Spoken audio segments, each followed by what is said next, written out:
देखिए पिछले क्लास में हम आपको जो है गोलीय दर्पण में प्रकाश को कहां कहां से ला सकते हैं वो हम आपको बता दिए। वह बताना जरूरी था। अगर वह आपको पता नहीं होगा तो आप जो है गोलीय दर्पण में प्रतिबिंब को बना ही नहीं सकते। इसीलिए वो जो थोड़ा सा था क्लास उसको हम पहले ही खत्म कर दिए, बता दिए। अब जो है हम आज पढ़ेंगे कि गोलीय दर्पण में प्रतिबिंब का बनना, यानी कि गोलीय दर्पण में वस्तु को कहां रखेंगे और उसका प्रतिबिंब कहां बनेगा, आज इसको पढ़ना है। तो आप लोग इसको याद करते हैं, भूल जाते हैं, तो आज हम आपको ऐसा ट्रिक से बताएंगे कि आपको वैसे याद हो जाएगा जैसे कि आपको आपका नाम याद है। तो आइए हम लोग देखते हैं। अब हम यहाँ लिखे हैं गोलीय दर्पण में प्रतिबिंब का बनना। अब सोचिए गोलीय दर्पण तो दो गो होता है।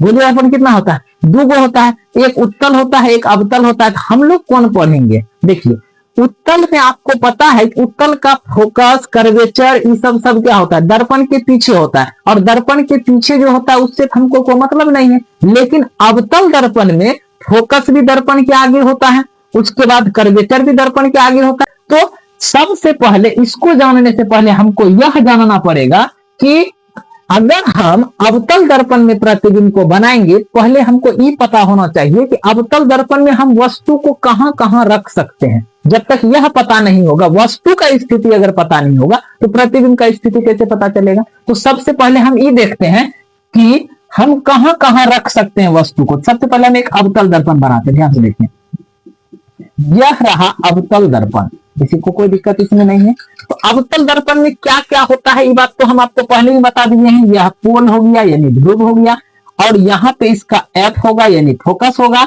और यहाँ पे इसका सी होगा यानी कर्वेचर और पॉइंट होगा, सेंटर होगा। अगर इसको हम मिला देते हैं तो इसी को हम क्या कहते हैं? प्रधान अक्ष कहते हैं। यहां तक तो किसी को कोई दिक्कत नहीं होगा, ये सब तो छोटा मोटा चीज है, और ये हम आपको पहले ही क्या कर दिए हैं? बता दिए हैं।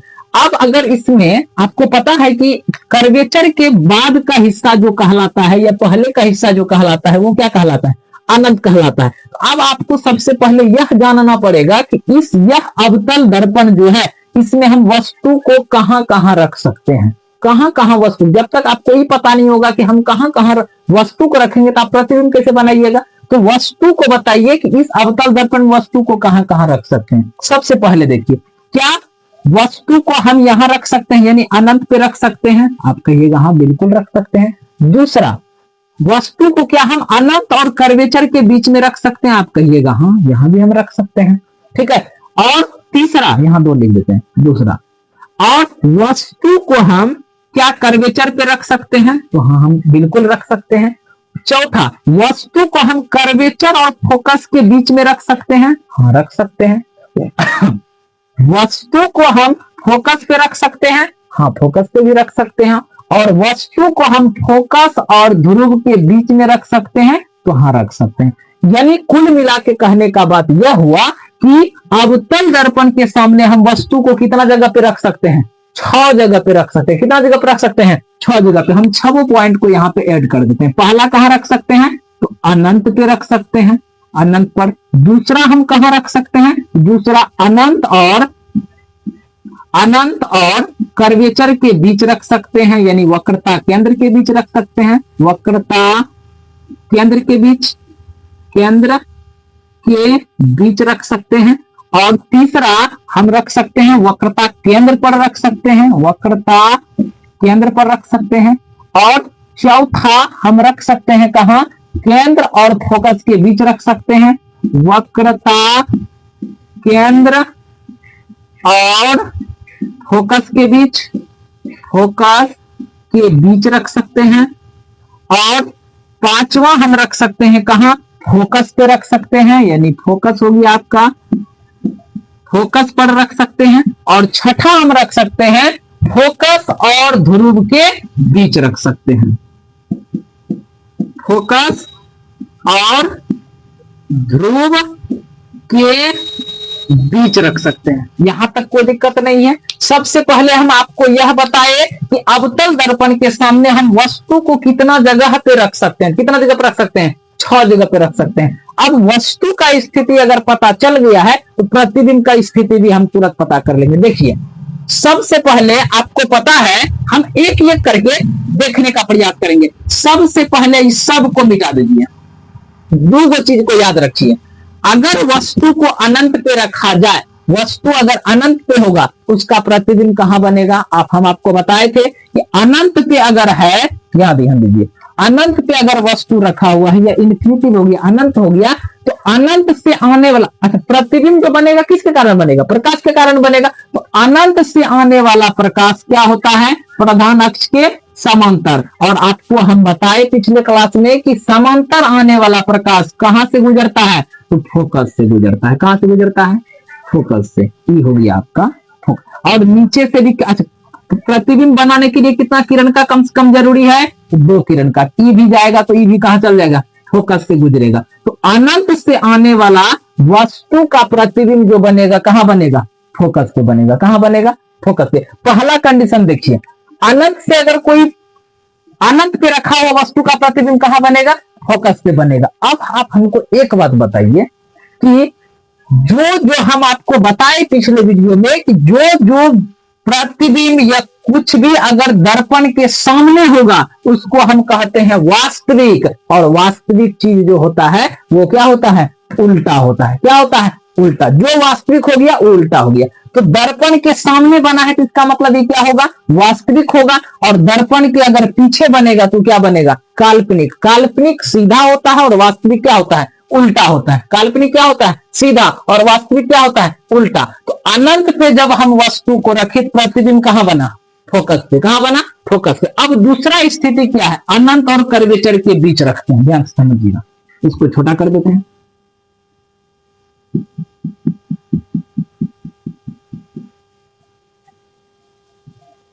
यह इसका ध्रुव हो गया, यह इसका एफ हो गया, और यह सी हो गया, और इधर इन्फिनिटी है। इस बार कहां रखना है? इस बार रखना है अनंत और कर्वेचर के बीच।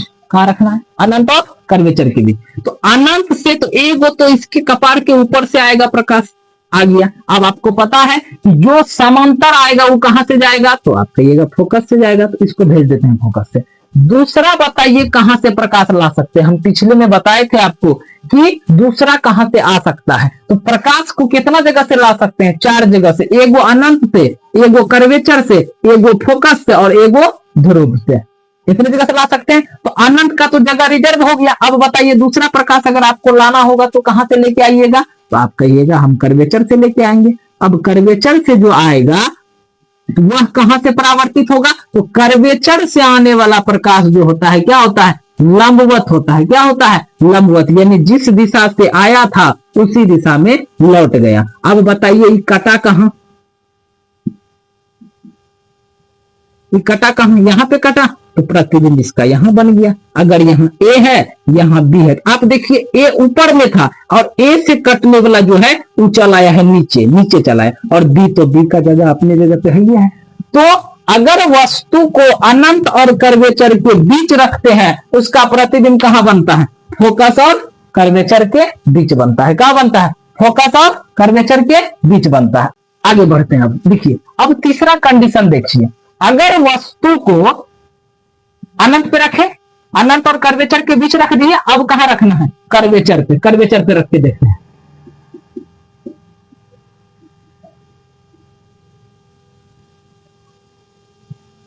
यह हो गया आपका एफ, यह हो गया सी, और यह हो गया इन्फिनिटी। इस बार कहां रखना है वस्तु को? कर्वेचर पे। कर्वेचर पे रखे तो एगो तो समांतर जाएगा। समांतर जाने वाला किरण का परावर्तन कहां से होता है? तो फोकस से। तो चल आया ये फोकस पे। दूसरा आप बताइए कहां से भेजिएगा? दूसरा कहां से भेजिएगा? कर्वेचर का जगह खाली है? कर्वेचर का जगह खाली है? नहीं है। तो ये कहां से जाएगा? दूसरा। तब कर्वेचर का अगर जगह खाली नहीं है तो दूसरा हमको कहां से भेजना पड़ेगा? फोकस से। और फोकस से जो प्रकाश जाएगा वो क्या हो जाता है? प्रधान अक्ष के समांतर हो जाता है। ये कहां कट गया? कर्वेचर पे कट गया। कहां कट गया? कर्वेचर पे। अच्छा, ये जो प्रतिबिंब बन रहा है कहां है? दर्पण के आगे है कि पीछे है? तो आप कहिएगा दर्पण के सामने है। तो दर्पण के सामने वाला क्या होता है? वास्तविक। और दर्पण के पीछे वाला काल्पनिक। तो ये तो आगे है। और वास्तविक जितना चीज होता है वो सब क्या होता है? उल्टा होता है। क्या होता है? उल्टा होता है। अब जो है वस्तु को रखेंगे कहां? सी तक हो गया है, कर्वेचर तक पहुंच गए हैं। अब फोकस और कर्वेचर के बीच रखते हैं और देखते हैं कि इसका प्रतिबिंब कहां बनता है। ठीक है, एफ हो गया, सी हो गया और यहाँ इन्फिनिटिव है। तो कहां रखना है इस बार, यहां पे हम रखेंगे, कहां पे, एफ और सी के बीच। तो एक तो समांतर गया, और समांतर जाने वाली किरणों का परावर्तन कहां से होता है, तो फोकस से होता है। इधर चल आया। अब बताइए कि अगर हमको दूसरा किरण को भेजना होगा तो उसको हम कहां से भेजेंगे, उसको हम भेजेंगे कर्वेचर से। कहां से भेजेंगे, कर्वेचर से। और कर्वेचर से जाने वाला प्रकाश का किरण जो होता है वो क्या होता है, वो क्या होता है, लंब होता है। और लंबवत जाने वाली प्रकाश की किरणों का परावर्तन जो है उसी दिशा में हो जाता है। तो अब बताइए इसका प्रतिबिंब कहां कट रहा है, कट रहा है अनंत और कर्वेचर के बीच। प्रतिबिंब का आकार क्या हो गया, बड़ा कि छोटा, तो वस्तु के आकार से बड़ा हो गया। बराबर कहां तक था, कर्वेचर तक बराबर था। कर्वेचर से पहले छोटा, कर्वेचर के बाद जैसे आने लगेगा तो वो क्या होने लगेगा, बड़ा होने लगेगा।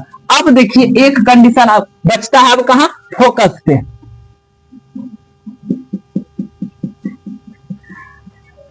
यह हो गया आपका फोकस और यह हो गया आपका कर्वेचर ऑफ पॉइंट, यह हो गया इन्फिनिटी। अगर वस्तु को फोकस पे रखा जाए तो फोकस पे रखेंगे तो प्रतिबिंब एक तो समांतर जाएगा, कहां जाएगा, समांतर, और समांतर जाने वाला इधर से चल गया।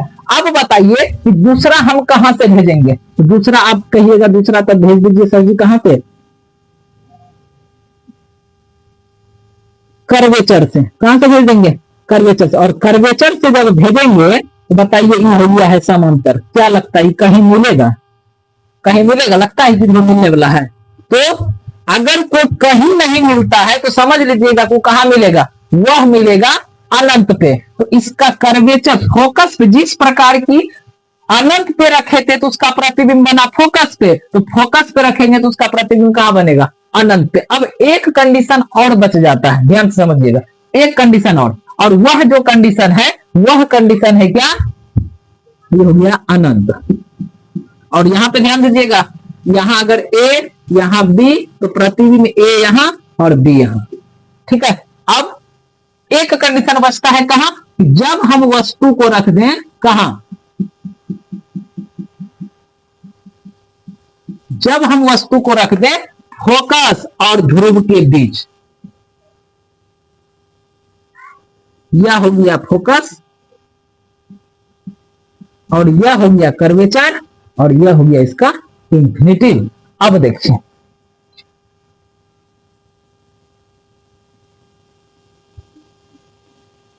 जब वस्तु को हम ध्रुव और फोकस के बीच रखेंगे, एक किरण कहां से आएगा, एक तो हमेशा कहां से आता है, तो एक आता है हमेशा समांतर। तो समांतर का परावर्तन कहां से होगा, तो फोकस से हो जाएगा, चला गया ये फोकस से।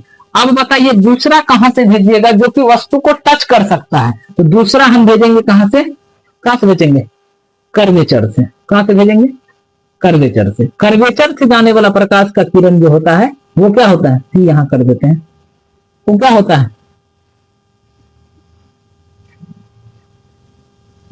लंबवत होता है। तो इसका जो प्रतिबिंब है, इधर तो कन्नों कटने का कोई भाग नहीं बुझा रहा है, ठीक है। तो इसमें यह कहां कटेगा, पीछे में काल्पनिक रूप से कट जाएगा और इसका जो प्रतिबिंब का आकार होगा वो क्या होगा, वस्तु के आकार से बड़ा हो जाएगा। देखिए कुल सब मिला के हम आपको 6 गो जो है कॉन्सेप्ट बताए कि गोलीय दर्पण में वस्तु को कहां रखेंगे तो उसका प्रतिबिंब कहां बनेगा। फोकस पे अगर हम वस्तु को रखते हैं तो उसका प्रतिबिंब कहां बनता है, अनंत पे। अगर हम वस्तु को अनंत और कर्वेचर के बीच लेके आते हैं तो इसका प्रतिबिंब कहां बनता है, कर्वेचर और फोकस के बीच बनता है। साइज क्या होगा, जब फोकस पे बना था साइज क्या था, बहुत छोटा। देखिए कर्वेचर से आगे अगर बन रहा है प्रतिबिंब, कर्वेचर से आगे, दर्पण के पीछे नहीं जाना चाहिए, कर्वेचर से सिर्फ आगे, उसका साइज होगा वस्तु से छोटा। और अगर कर्वेचर के बाद बनने लगा, कर्वेचर पे आ गया तो वो क्या हो गया, बराबर। और कर्वेचर से अगर बाहर निकलने लगा, अनंत की तरफ बढ़ने लगा, उसका आकार क्या हो जाएगा, बड़ा हो जाएगा। और दर्पण के ऊपर भी अगर चल जाएगा तो उसका भी आकार क्या हो जाएगा, बड़ा हो जाएगा, ठीक है। तो सबसे पहले हम वस्तु को रखे फोकस पे, प्रतिबिंब कहां बना, अनंत पे। फोकस पे, अनंत पे, अनंत और कर्वेचर पे, प्रतिबिंब फोकस और कर्वेचर के बीच। कैसा, दर्पण के सामने बन रहा है तो वास्तविक, वास्तविक है, इसका मतलब उल्टा है।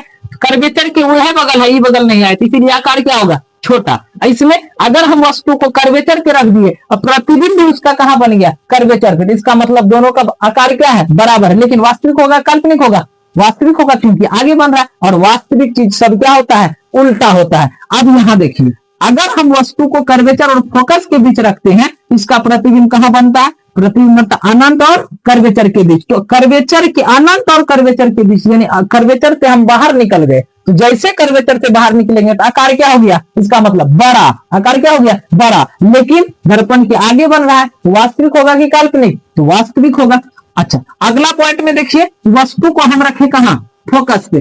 फोकस पे अगर वस्तु को रखेंगे, जैसे अनंत पे रखे तो फोकस पे, फोकस पे रखेंगे तो कहां चल जाएगा, अनंत पे। अब अनंत पे अगर ये चल गया है तो क्या होगा, बड़ा। सूर्य अनंत में है इसीलिए उसका साइज बहुत बड़ा है, तो अनंत में जाने वाला क्या होगा, बड़ा। लेकिन हाँ याद रखिएगा, वास्तविक है कि काल्पनिक, तो वास्तविक है क्योंकि दर्पण के आगे बन रहा है। और नेक्स्ट जो है वो है कौन चीज, रूट और फोकस के बीच अगर वस्तु को रख दिया जाता है तब इसका प्रतिबिंब कहां बनता है, तो चल जाता है कहां, ऊपर। कहां चल जाता है, दर्पण के पीछे। और दर्पण के पीछे अगर गया तो इसका मतलब ये वास्तविक है कि काल्पनिक है, या काल्पनिक है। और काल्पनिक चीज क्या होता है, उल्टा कि सीधा, तो सीधा होता है। आगे सबको समझ में